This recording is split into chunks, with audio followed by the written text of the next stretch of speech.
Bears. Oh, we're on. We're on. Beats. Hey, we're on. Battlestar Galactica. Welcome to Weather and Ag in Focus. Take it away, Dean. All righty. I want to thank you for joining us this afternoon. Chief Meteorologist Dean Wysocki, along with our wonderful, talented Ag Director, Bridget Riedel, and Junior Meteorologist, Justin Storm. You don't have to suck up today because you haven't said anything terribly wrong yet. Oh, just give it time. Yet. Yeah. Hey, we just started. We just started, trust me. So, some areas of heavy rain overnight. Bridget, this is going to pose a little problem in Lakes Country.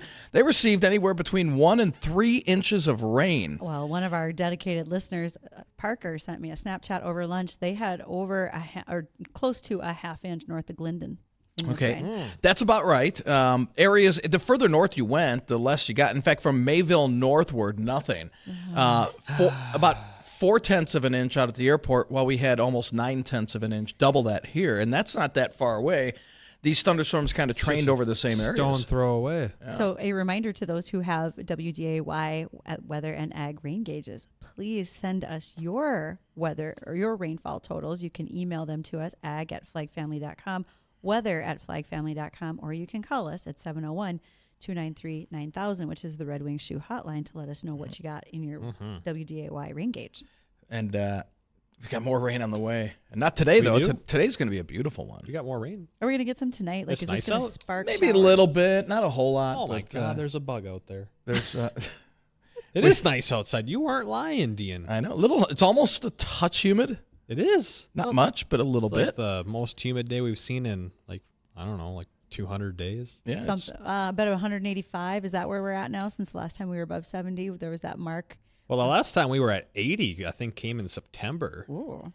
that sounds about right, yeah. Yeah, that's like dang near And we're, 200 70, days ago. 76 right now, so we got a good shot at hitting 80. Some spots even a little bit warmer than that today. Today's a good day to just enjoy outside. It's a beautiful one. Got maybe fertilize that lawn if you haven't done that yet. I still haven't gotten to that yet. Fertilize your lawn. I've just done means you 2 mowed. already. I've got so many dead spots on there that from the snow mold, and they're not coming in. He says snow mold. He just peed outside a lot. That was it. That or the neighbor dog. It was one or the other. I don't know. Got the keys to the house. Gotta go. You gotta go. Am I right? Just going to say yes. So yeah, get ready for more rain in the forecast between now, or I should say tomorrow, and the start of the weekend. Probably another 1 to 2 inches across the area. So not great news, Bridget. How much? So if we all get about 1 to 3 inches of rain additional onto what we've got, Too long. No. We can't have that. Too long.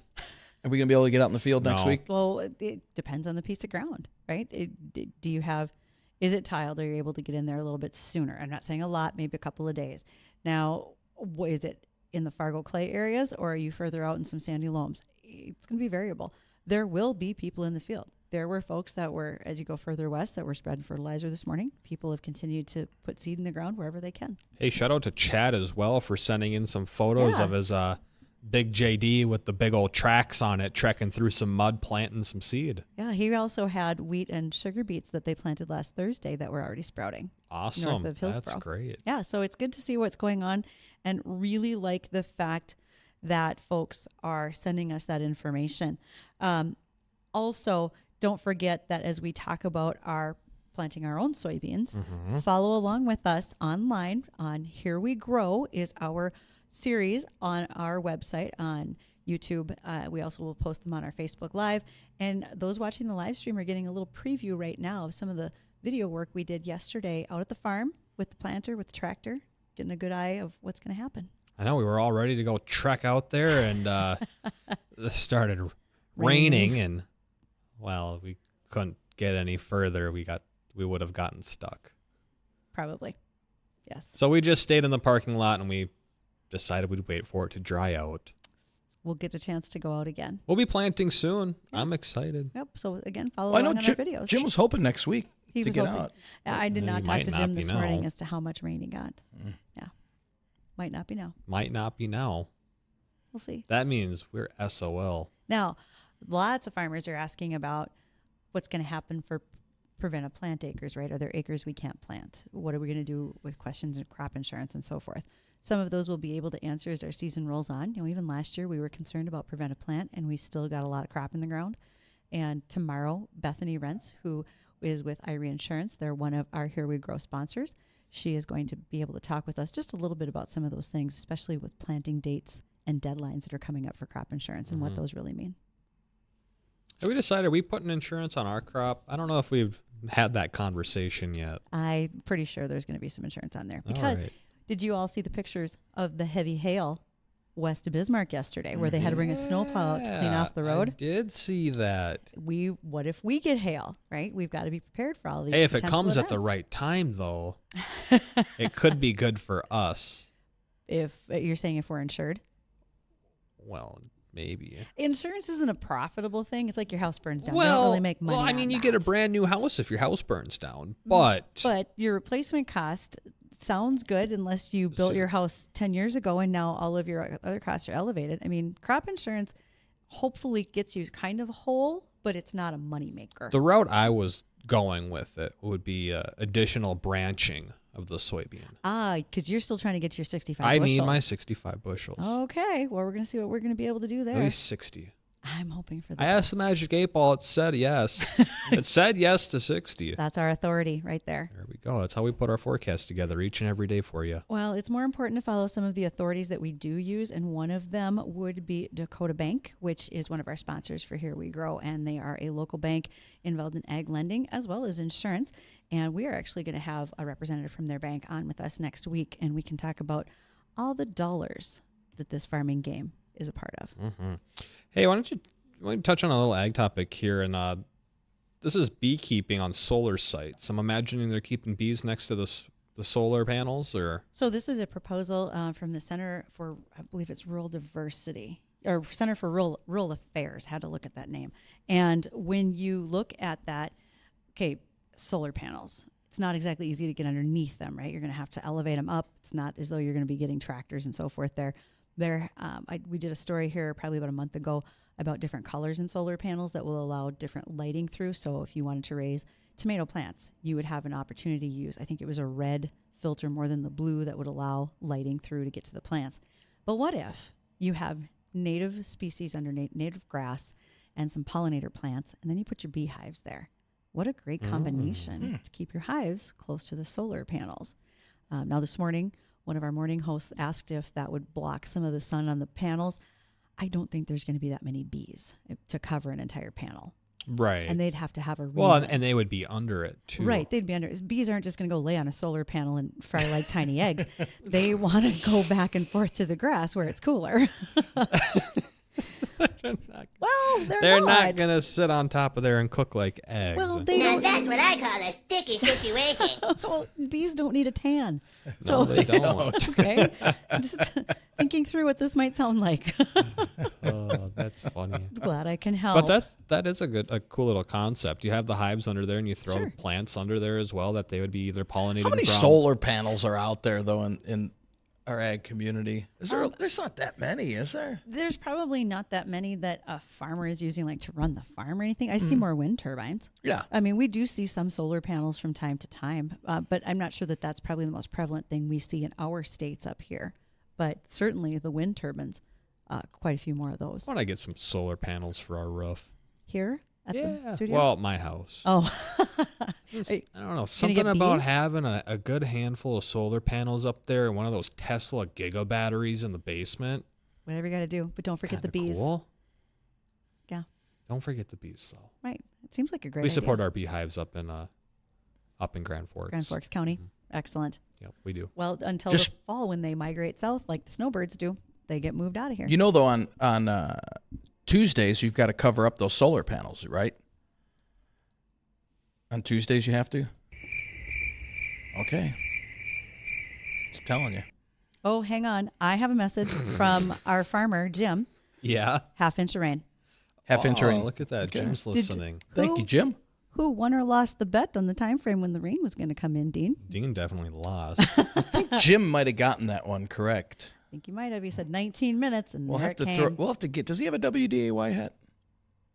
Well, I'll message and ask him. Ask him if he's got a DAY hat. We'll have to get one for him if it's okay with the boss, because Careful. yeah, I know. You gotta be careful what we're giving away. We got things. Can't give away We'll too sneak. many We'll things. sneak him one. Okay. We'll sneak him one. Does he have a out. rain gauge? Did we give him a rain gauge? Huh? Did we give Jim a rain gauge? Are you not listening? You said a hat. Yeah. And Jim just called in with his rain gauge. I know, but does he have a rain gauge from us? I don't think he has a rain gauge from us. Does he? Yeah. Okay.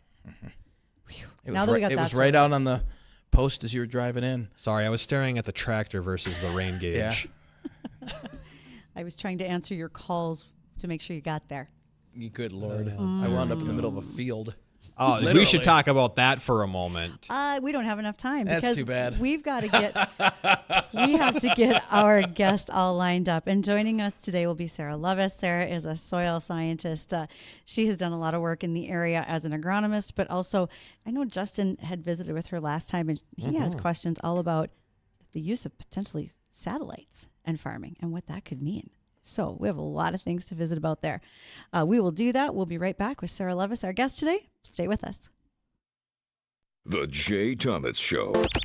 One of the deals was at the Blind Center, we get a weekly trip to Target, and my friend Bob says, hey, you want to go out and enjoy the fresh air outside? Standing out there with Deacon and my white cane and trying to drink my coffee, and the next time I took a drink of my coffee, there's dollar bills and change in my coffee cup. No! They thought I was a panhandler. Oh, no! Really? Yeah, I think they ruined my coffee, but at least I made enough I could go in and get a fresh cup. The Jay Thomas Show on WDAY. What do eyewear and weather have in common? Join us for the Aspire Optical Eye on the Sky weekly weather forecast to find out. Each Tuesday morning, Dean Wysocki, Justin Storm, and myself, Ashley Freeborn, owner of Aspire Optical, will bring you the 7-day forecast. You never know where we'll be or how it will be presented, but we promise to bring you the most accurate forecast this side of the Red River. And learn how you can save big on eyewear from Aspire Optical. Watch the Aspire Optical Eye on the Sky weekly weather forecast on our Facebook, YouTube, and Twitter pages. Trust us, this is weather and eyewear like you've never seen. Join us on Tuesday at 10:06 a.m. when we bring you the Luther Family Ford Nonprofit of the Week on the Coffee Club. This is one of the most special things we do to honor and showcase our local nonprofits because they are the lifeblood of keeping our communities safe, fed, housed, educated, and more. Join us at 10:06 a.m. every Tuesday when we bring you another Luther Family Ford Nonprofit of the Week on WDAY's The Coffee Club. Old Man Winter's moving on out, and it's time to put a spring back in your step. Hi, Teresa here from the local Red Wings shoe store, and I'm here to tell you that Red Wings are not only for hardworking individuals. We've got footwear for every occasion, and here at Red Wings Shoes, we have partnered with Volumental and Superfeed to offer 3D printed orthotics. So stop on in and check it out for yourself at 3003 Main Avenue in Fargo. Red Wings Shoes for ultimate durability. Are you looking for the best plumbing and heating experience in town? Look no further than Legacy. Our team of expert technicians are dedicated to providing you with top-notch service, whether you need routine maintenance or emergency repairs. And with this summer just around the corner, now is the perfect time to take advantage of our $79 AC check-in service. We'll make sure your system is running smoothly so you can stay cool all summer long. So why wait? Contact Legacy today to experience the best plumbing and heating experience in town. If you're planning a big event for this summer, maybe it's a work function or you have a family gathering too big to host at your house, let O'Kelly's be the spot. Whether it's a grad party, groom's dinner, wedding reception, O'Kelly's has the space to make it great. And they will cater the whole thing with delicious food, a great outdoor setting by the pool, or indoors where everything is taken care of. They are attached to the Biltmore Inn, so out-of-towners even have a place to stay. Don't worry about anything. Talk to Tori at O'Kelly's, I-29 in Maine, in Fargo. Jay, you're a car guy, right? Oh, yeah. When your car breaks down, you want a towing company you can trust, right? Absolutely, Kelsey. I want a local company that's experienced, provides fast, reliable service no matter the situation, and available 24/7. Exactly. I'm Kelsey Lomsdahl, owner of Aggressive Towing and Recovery, family owned with 15 years of experience. A name you can trust. You may not need us right now, but when you do, there's only one name you need to know: Aggressive Towing and Recovery. Online at aggressivetow.com. Maximize your corn and soybean crops with Affiance fungicide. This highly systemic fungicide delivers unbeatable protection against disease like northern corn leaf blight, frog-eyed leaf spot, and more. Penetrating the plant's tissue, Affiance provides total plant protection, including new growth. For corn and soybean growers who want quality disease protection and maximize yields, the choice is Affiance fungicide. Ask your local ag retailer about Affiance fungicide today. Always read and follow label directions from Gowan, USA.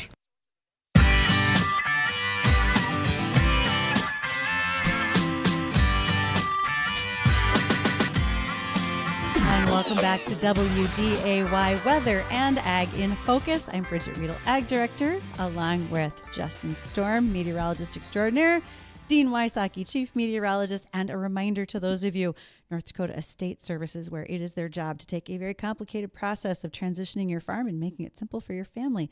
Don't be afraid to give them a call and get some peace of mind. You can reach Mark at 701-318-0908. We're getting some rain totals from folks. Heard from the Breckenridge area, 1.2 inches down there. Wahpeton, 1.7. They got just a smidge more, it looks like, Dean, just right across the river. Keep those totals coming. Again, you can send them to us, weather or ag at flagfamily.com. I get messages like the one that Mr. Matichek sent. That was via Facebook Messenger. I get them on Twitter. I'm watching my phone the whole time we're on air so we can keep up with all of that information. Just the same way, it takes me a lot to keep up with our guest today, and that is Sarah Lovis. Sarah is from Hillsboro, North Dakota, and she is extremely active in ag. And Sarah, how much rain did you get? And please introduce yourself. Well, thank you, and thanks for having me on your show again. It's really great to be here with you. I'm Sarah Lovis. I'm from Hillsboro. I just checked the end-on stations out here, and the Hillsboro station received about almost about 0.2 inches last night, almost about a quarter inch last night. We didn't get much of anything. I was talking to another one of my clients this morning up by Blanchard, and it sounded like he got basically nothing. Okay. And then another one of my clients up by Grand Forks this morning, and it sounded like they didn't get much of anything either. So that line that Dean was talking about, there's definitely a line there. And and I know that guy up by Grand Forks, I'm hoping there's some fertilizer going down this afternoon. So that'll be great. That'd be awesome. It's So a good thing. Not everybody's held up right now, which is the important point right there. I like that a lot. Right. So, right. But Sarah, you do a lot of things. First of all, you talked about clients, and what else do we have? Okay, so professionally, I'm an agronomist with GK Technology, which is a precision agriculture software company based out of Halstead, Minnesota. Actually, it's a pioneering company in the world of precision agriculture, so it's a lot of fun to work with that company. And I help farmers make variable rate prescriptions and drainage maps and learn how to run our software. So that's what I do professionally. More on a volunteer basis, something that's very near and dear to my heart is agriculture research. And so I actually am part of the State Board of Agriculture Research and Education. We call it SBARE. I'm actually currently serving as the chair. And that board is the board that is charged with the policymaking and budgetary authority by North Dakota Century Code for the Egg Experiment Station and Extension in North Dakota.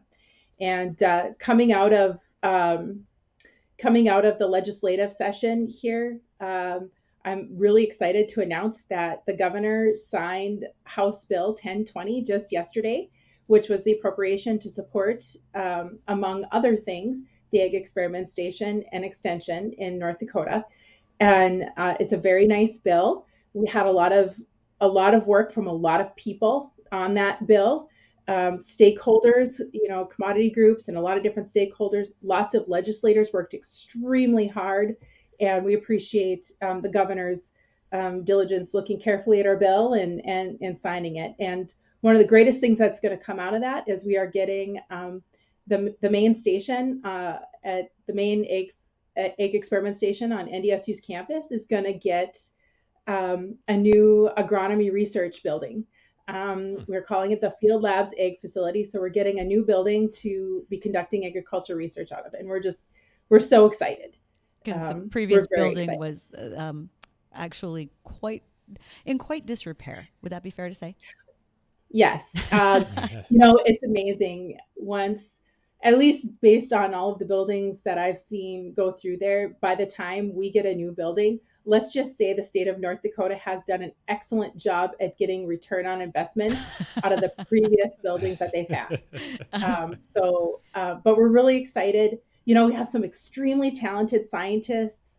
They're working on really exciting things, and just they're going to be able to do so much more research with this new building. And it's just going to have such a positive impact for North Dakota agriculture. So we're really excited. So is any of that positive research going to include satellites? And the only reason I bring that up is because Justin is always excited. He's like, I remember talking to Sarah, and I want to talk more about satellites and how we use them in farming and in what she does. So let's just start with that very general statement.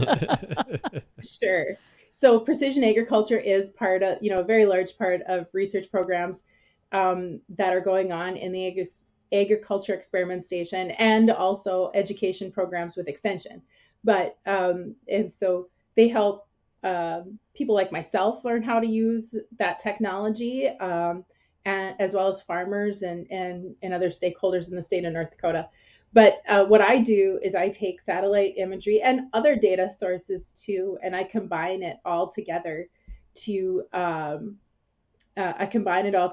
try to figure out where fields are the same and different, and help farmers address those differences on a field. I'm just thinking here, I wasn't exactly sure how this call was going to go today, because it's been a little bit crazy. It's a very busy time of the year, but I'm not sure if I'll be able to share my screen with you guys or not. But maybe over commercial break, I could even line it up so that those people that are watching online could actually see some maps. I don't know. I just came up with this idea now randomly. Yeah, that totally works. You can definitely share the screen through the vMix, and that would definitely pull on up. Yep, that would be very cool. Let's wait till we get to a commercial break, and I can certainly do that. So. That's not a problem at all. And Sarah, for those that don't know, exactly are the satellites being used for soil health? Are they what exactly are they being used for? So a lot of times when we're looking at satellite imagery, what I'm trying to determine is what the average. My most utilized data, it happens to be normalized difference vegetative index, NDVI, which is a measurement of the near infrared light in relationship to the red light. When our eyes see green, our human eyes see green, it's because red light is absorbed and green light is reflected. And so when we take that measurement of red light like that, basically what we're doing is we're determining how green the plant canopy is throughout the season. So a lot of times when I'm looking at that imagery, what I'm trying to do is figure out what parts of the field are greener, has better crop production, and then the chlorophyll content and the greenness of the plant canopy being that measurement. And so there's been scientific papers published on the use of NDVI to help us determine those parameters. And so that's what I'm doing a lot of times with it. And the way that I use it is I take a look at many different images throughout the year. I'm using satellite imagery. All the imagery that I use is primarily free imagery. It's Sentinel satellite imagery and Landsat data. And our company had the great forethought to go ahead and spend a lot of time. We have a lot of man hours into downloading and processing that imagery, that data into something that we can use.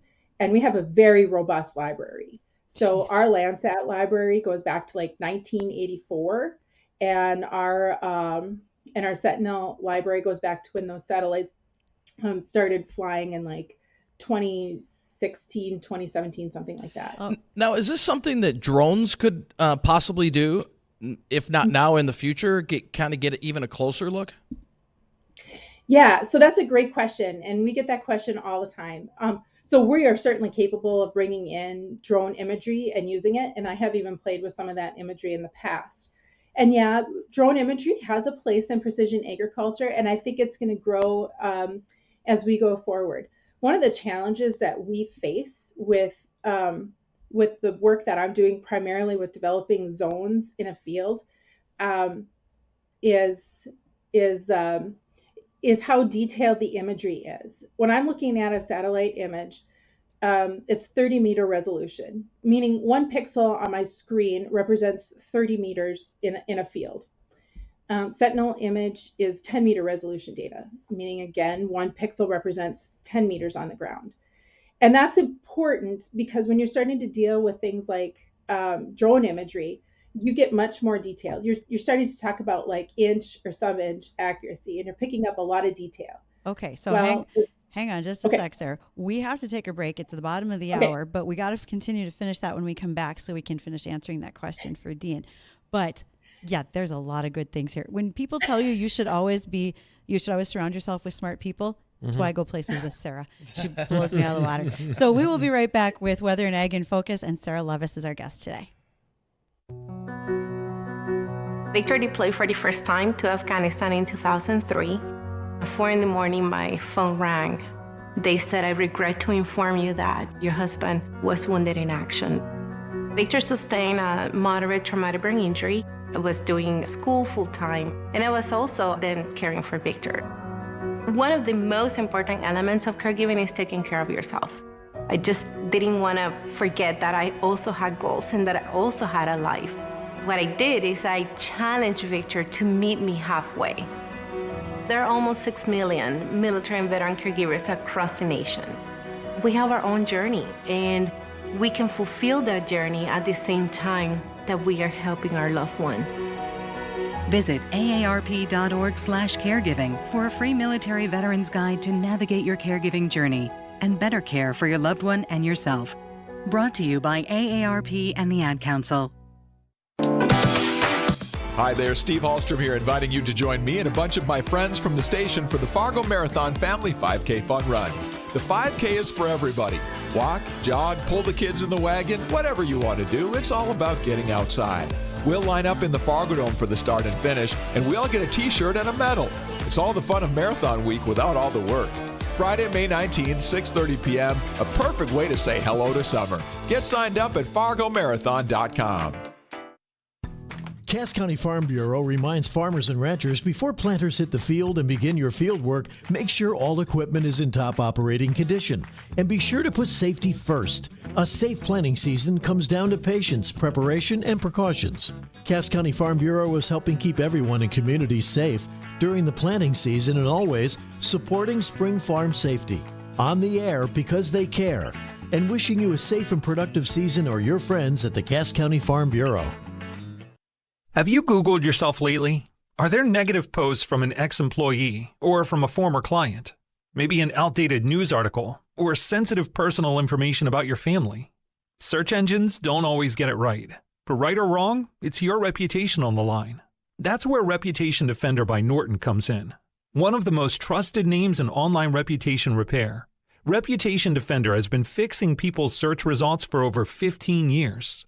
Their cutting-edge approaches help you to wipe away unwanted information in your search results. They also promote the good stuff so that it rises to the top, helping you put your best foot forward. Your good name is too valuable to leave to the whims of a Google algorithm. Take control with Reputation Defender.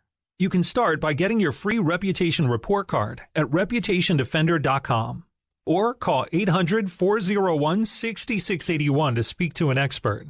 That's 800-401-6681. At Charmin, we heard you shouldn't talk about going to the bathroom in public, so we decided to sing about it. When you're rolling Charmin up to soft on the party, less is more, so roll it back, everybody. Charmin's irresistibly soft and hella nice. The cream is always stocked. It's our party wine. Please say what chicks feel like. So worth it. Everybody wanna touch the sky. Charmin Ultra Soft is irresistibly soft and more absorbent, so you can use less. Enjoy the go with Charmin.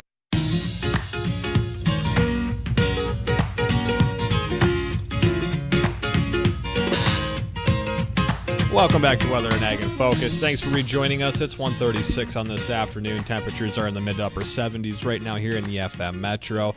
Meteorologist Justin Storm here with Chief Meteorologist Dean Wysocki, Ag Director Bridget Riedel, and our guest agronomist Sarah Lovis. If you'd like to join in on our conversation, feel free to do so on the Red Wing Shoes studio phone line. That's 701-293-9000.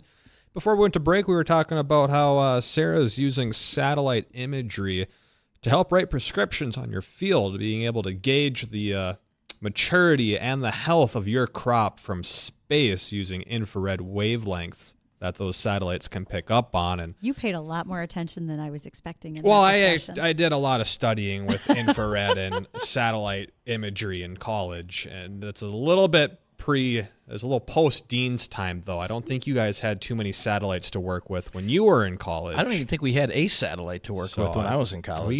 We got to work with 3 of them. He's saying you went to school in a covered wagon? Pretty close. Yeah, he's old. Yeah. He's been around the block a couple times. I'm kidding you. At least once. Well,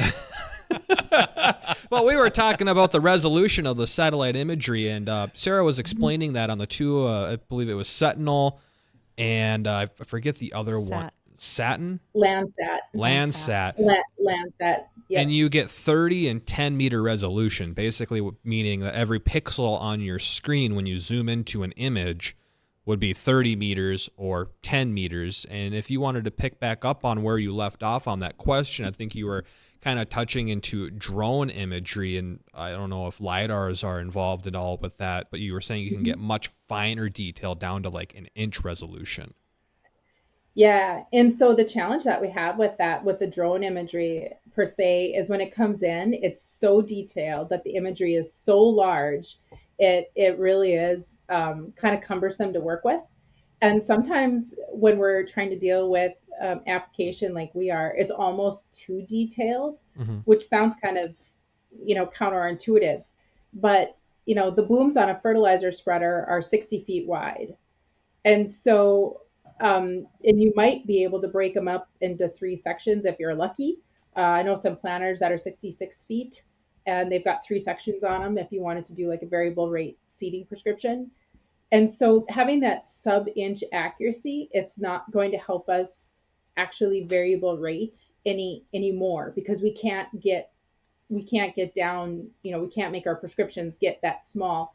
And so then what you end up with is kind of what I'd consider to be a very loud map with a lot of micro details in it. And it's very hard to get the equipment when you're variable rating to get it to flow, to get the rate to change the way you want it to. When we're trying to do precision agriculture, especially in agronomy, we're trying to get 3 things to sort of merge up.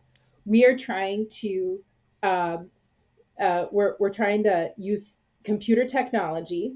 I sit behind a computer all day, so when you say it's nice outside, I'm almost sad because I'm not there right now.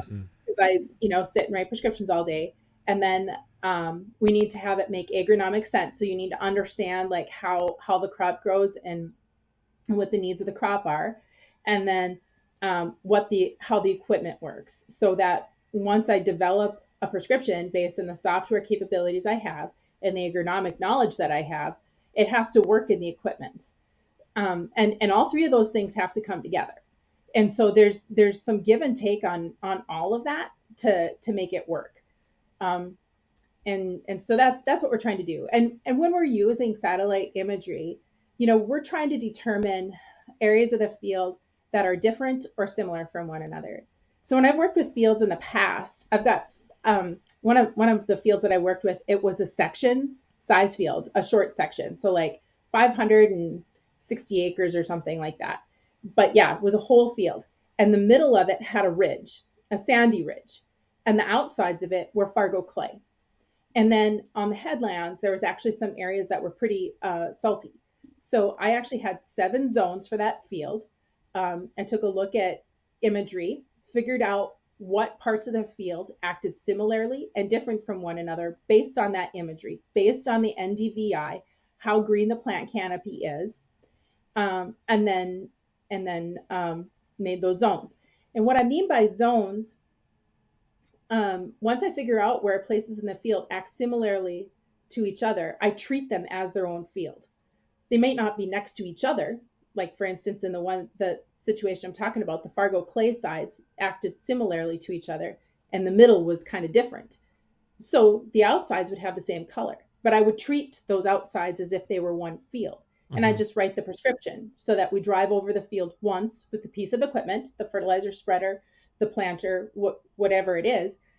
We just drive across it, and the rate changes automatically based on the prescription that I've written and how I tell it to do what it needs to do. That's super cool. So you're saying you got the 30-meter resolution, 10-meter resolution. You use drones. You could basically get inch resolution or better. What would you say is that happy medium, or maybe the ideal resolution, if it is the 20 or 30, or if maybe it's somewhere in between? So my favorite, and I also use NAPE imagery, which is imagery that the USDA takes once a year, and it's 1 to 5 meter data, depending upon what year you have it from. And so my favorite is probably the Sentinel data. I like that 10 meter, but sometimes I bring in a Landsat data because I feel like my image is too loud and it's going to make my prescriptions bounce around too much. So I need it to kind of get smoothed out a little bit. And so I'll bring in a little bit of Landsat and get it to smooth out a little bit. Or if I need to bring in some more detail, maybe I'll bring in some of that NAPE imagery. I rarely ever use drone imagery. I honestly think that drones are going to have a different use than what I'm doing. I think that's going to be more of a crop scouting thing going forward. I think I see some great uses for it for doing like stand counts and those sorts of things. So I think it's going to have a place. I think we're on the cusp of where it needs to be. So it's going to be exciting to see where that fits in. And the other thing with drone imagery is it takes a long time to fly, whereas the satellite imagery is just kind of there. So Sarah, we've got just a couple minutes left here, and a question that came into us is, do you need to worry about any legal issues with using a drone or satellite footage? Like if the image of a local farm that maybe didn't give their permission is taken, or if an image is grabbed of a business. Does that ever come into play in the work that you do? So from a satellite imagery standpoint, no. As a matter of fact, the imagery that I'm using, the Landsat and the Sentinel data, it's all free data, and it's logged by our government or the European Union. So it's free, it's out there, anybody can download it. And whether it's right, wrong, or indifferent, those are the rules. From a drone standpoint, I know that there have been conversations. I actually served on a drone a board at one point in time, talking about those sorts of issues, what's right, what's wrong with that. But at this point in time, there really aren't any rules about that. I think you do need to be pretty careful though around people and around businesses and private residences. But out in the field, whether this is right, wrong, or indifferent, there aren't really any rules around that, which is too bad. I will say, and Bridget, you probably know this, but from what I understand, for those people that are doing pesticide application with drones, which I think could actually have a pretty big fit, I don't know if it is actually illegal to do so at this point in time. I don't know if there are actually any pesticide labels that support that language at this point in time. It's a gray area. It's a bit of a gray area. There are some that are being done, and I think I would lean more towards the fungicide situation than I would necessarily herbicides for weed control.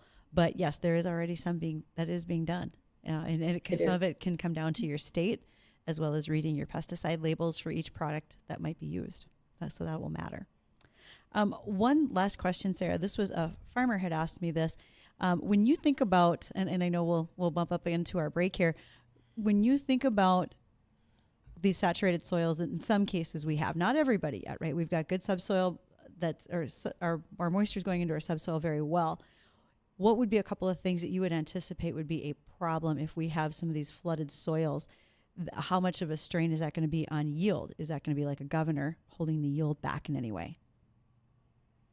I think that's a really interesting question. And, you know, interestingly enough, where we sit today, going into this winter, I was pretty concerned about moving into a drought, even here in what I consider the Fargo Clay areas where I like to joke that we don't necessarily understand what a drought is compared to like Western North Dakota, because our Fargo clays can just hold water so well. Um, but um, there's a bunch of issues that we can always face. One of the things that I always think is important for us to think about is what effect it has on our nitrogen management, probably first and foremost. In these Fargo clays, you can have denitrification, which is where the soil microbes will actually get to the point where they will use nitrogen for their respiration, and then what happens is you end up having nitrogen escape to the atmosphere, and so you can lose nitrogen that way. If you're in a really sandy soil without a lot of organic matter, you can actually have some leaching issues that occur. Another thing to think about that's always important, especially in our calcareous soils, is oftentimes more saturated soils can lead to production of bicarbonate in the soils in a calcareous soil system, which can lead to enhanced iron chlorosis deficiency in soybeans. So that can always be an issue. So I mean, there's some things like that you always need to think about. And then I always think it's tougher to manage soil health in a more saturated system. It seems like our culture up here is to perform tillage wherever it is wet or saturated as a way to get into the field and get planting sooner, quicker, manage that residue, chop up those corn stalks as quick as you can to get out there. And if it's drier out, oftentimes that allows us to maybe reduce that tillage a little bit more.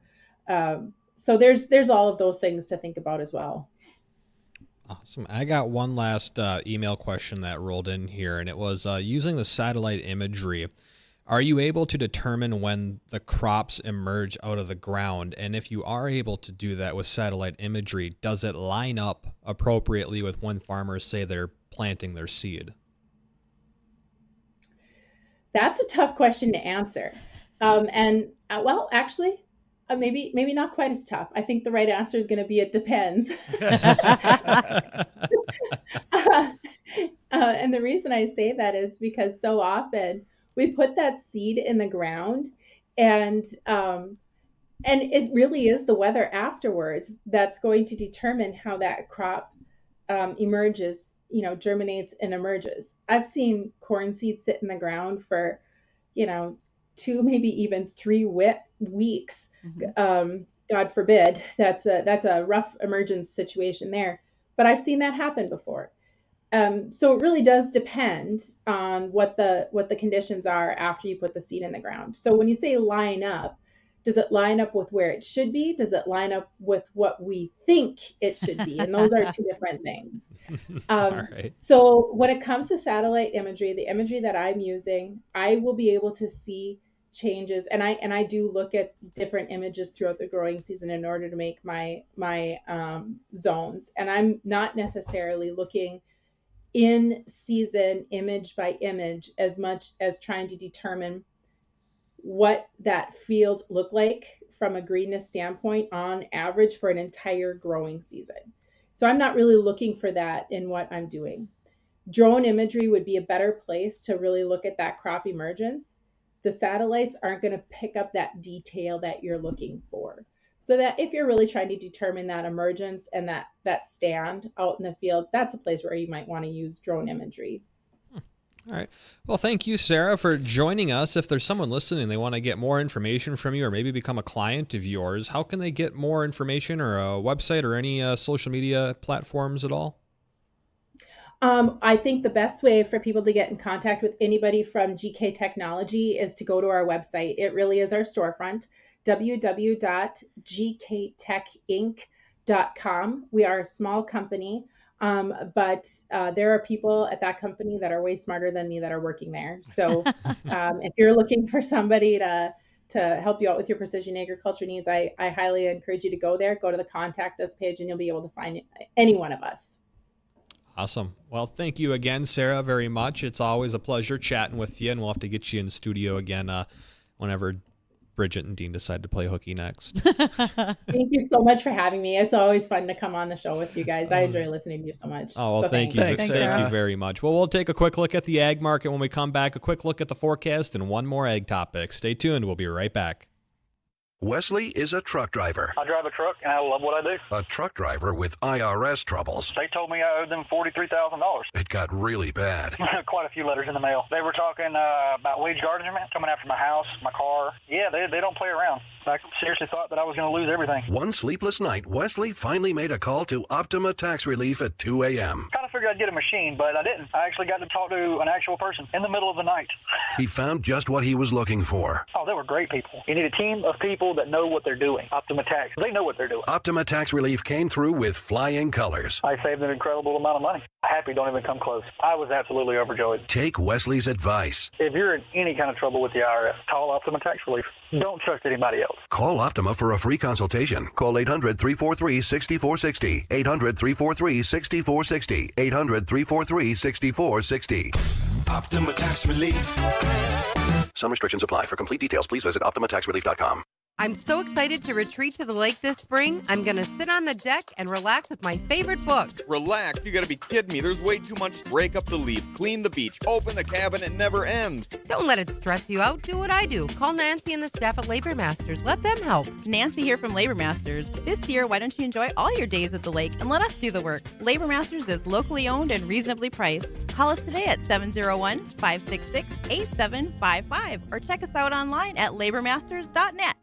What do eyewear and weather have in common? Join us for the Aspire Optical Eye on the Sky weekly weather forecast to find out. Each Tuesday morning, Dean Wysocki, Justin Storm, and myself, Ashley Freeborn, owner of Aspire Optical, will bring you the 7-day forecast. You never know where we'll be or how it will be presented, but we promise to bring you the most accurate forecast this side of the Red River. And learn how you can save big on eyewear from Aspire Optical. Watch the Aspire Optical Eye on the Sky weekly weather forecast on our Facebook, YouTube, and Twitter pages. Trust us, this is weather and eyewear like you've never seen.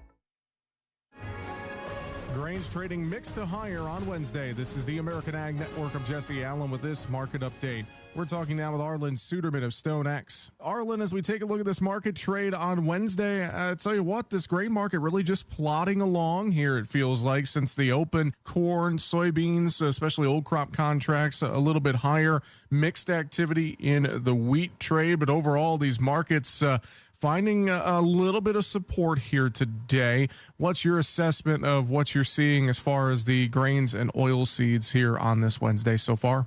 You know, first of all, the outside markets are kind of stabilizing. We went through some things last week where we were still feeling the pressure in the outside markets from regional bank concerns. That was spilling over maybe more into commodities than it was in the equity markets, and concerns that we might be going in a recession, might have problems with regional banks, et cetera. That all seems to be quieting down for now. This morning's consumer price index data was rather quiet.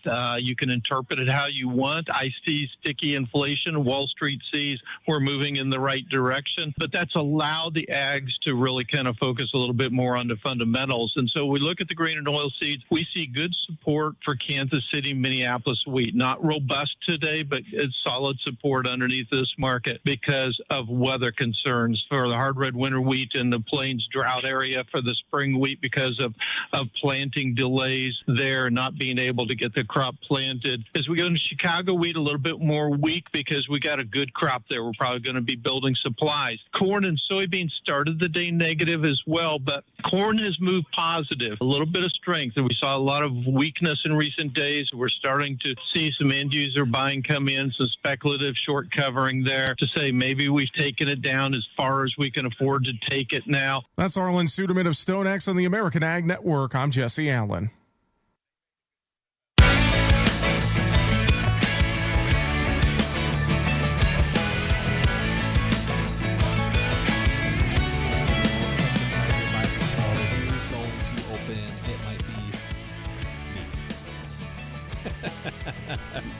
Well, we said we'd go back to another ag topic, and that's what we're going to do here. Thanks for rejoining us at Weather and Ag in Focus. We're going to touch on the right to repair law that just passed over in Colorado. They did. And we touched on this a few weeks ago about that memorandum right of understanding that the Farmer Bureau with Case and John Deere had signed back in January. It was December. It was American Farm Bureau. They signed the memorandum of understanding with Case, CNH, John Deere, and I think AGCO. There was a couple of them in there that they did that with. The memorandum was to try to avoid legislation in specific states in order to open up software, repair information, specialized tools, etc., so farmers could work on their own equipment. Colorado's law, what did pass, that was signed here recently, and there are at least 10 other states that have pending legislation: Florida, Maryland, Missouri, New Jersey, Texas, and Vermont. This kind of falls into a broader category, though, where it's not just about farm equipment. This could also encompass things like iPhones, hospital ventilators, and even your car, and a mechanic being able to work, an independent mechanic working on your vehicle, not specifically a dealer. Right up Dean's alley, because he has recently had a check engine light that popped on his car, and it's been on for a year. It's not one that you can just turn off with a car reader. You have to go to the dealership to have them run it and have the dealership turn the light off. So we actually found a loophole. Well, you mean a set of tools. We can fix that deal. We just killed the battery and let it sit there dead for a while and plugged it in. And sure enough, it was gone. It came back on, though. Shoot. It did come back Do it on. again. Just trade your vehicle. Yeah, there you go. So, but right to repair, really, the discussion has really focused on the proprietary information from the manufacturers of the equipment versus what does a farmer want to use. And some farms feel more comfortable doing work. I've heard several guys say, if I can swing a wrench on it, I'll touch it. But I don't necessarily want to be held up by software, where if it's just throwing a simple code that's a $35 part I can buy off the shelf, replace it myself in a couple hours, versus waiting 2 days for a technician to be able to get out to my field. But you don't want to avoid the warranty either on it. That's right. The warranty would be avoided. And in a lot of cases, if you go messing with the emissions, the companies who built those products had to do the emission standards based on government regulation. Well, now the emissions are out of whack. That can actually fall back on the manufacturers too. So there's quite a number of sides to this. It's not quite so easy as, well, we should all be able to fix our own things, because let's face it, in the day and age we live with, there's a lot of proprietary information and technology. So I want to break this down a little bit more. You said this was with the farm, well, besides the Colorado law, but the memorandum, right? That's everywhere. So that was across the U.S. Okay, American Farm Bureau is not.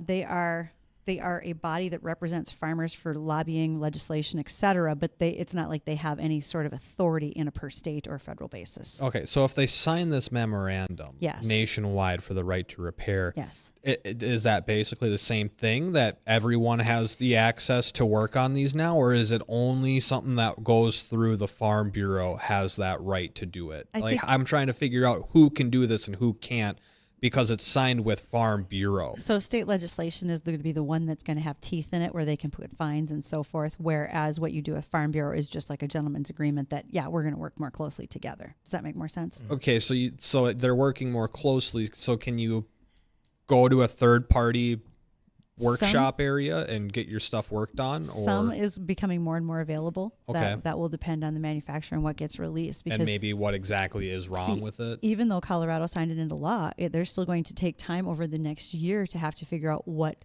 information will be released and what won't. So it's not as though all of a sudden all the books opened up and everything's it's still there. They get to choose what's coming it's still from them and what they're going to give out. Yeah, not quite that fast yet. All righty. Well, that makes more sense to me. Leading into the weather, by the way, got a report that Amenia got just shy of a quarter-inch of rain last night. There you go. And there's more rain in the forecast. Got another check on that coming up here with the Jay Thomas Show. That'll be starting up in about 6 minutes, but that'll basically do it for us today. We should be looking at nice conditions for the rest of the afternoon, as a stray shower or thunderstorm is possible, mainly to our north. But we want to thank you all for joining us this afternoon. We're back tomorrow, 1 to 2 o'clock in the afternoon. Remember, episode 4 of Here We Grow will be launching on Friday. If you haven't seen those yet, check it out on Facebook or YouTube. This is Weather and Ag in Focus. AM 970 and FM 93.1, WDAY, Fargo, Moorhead, West.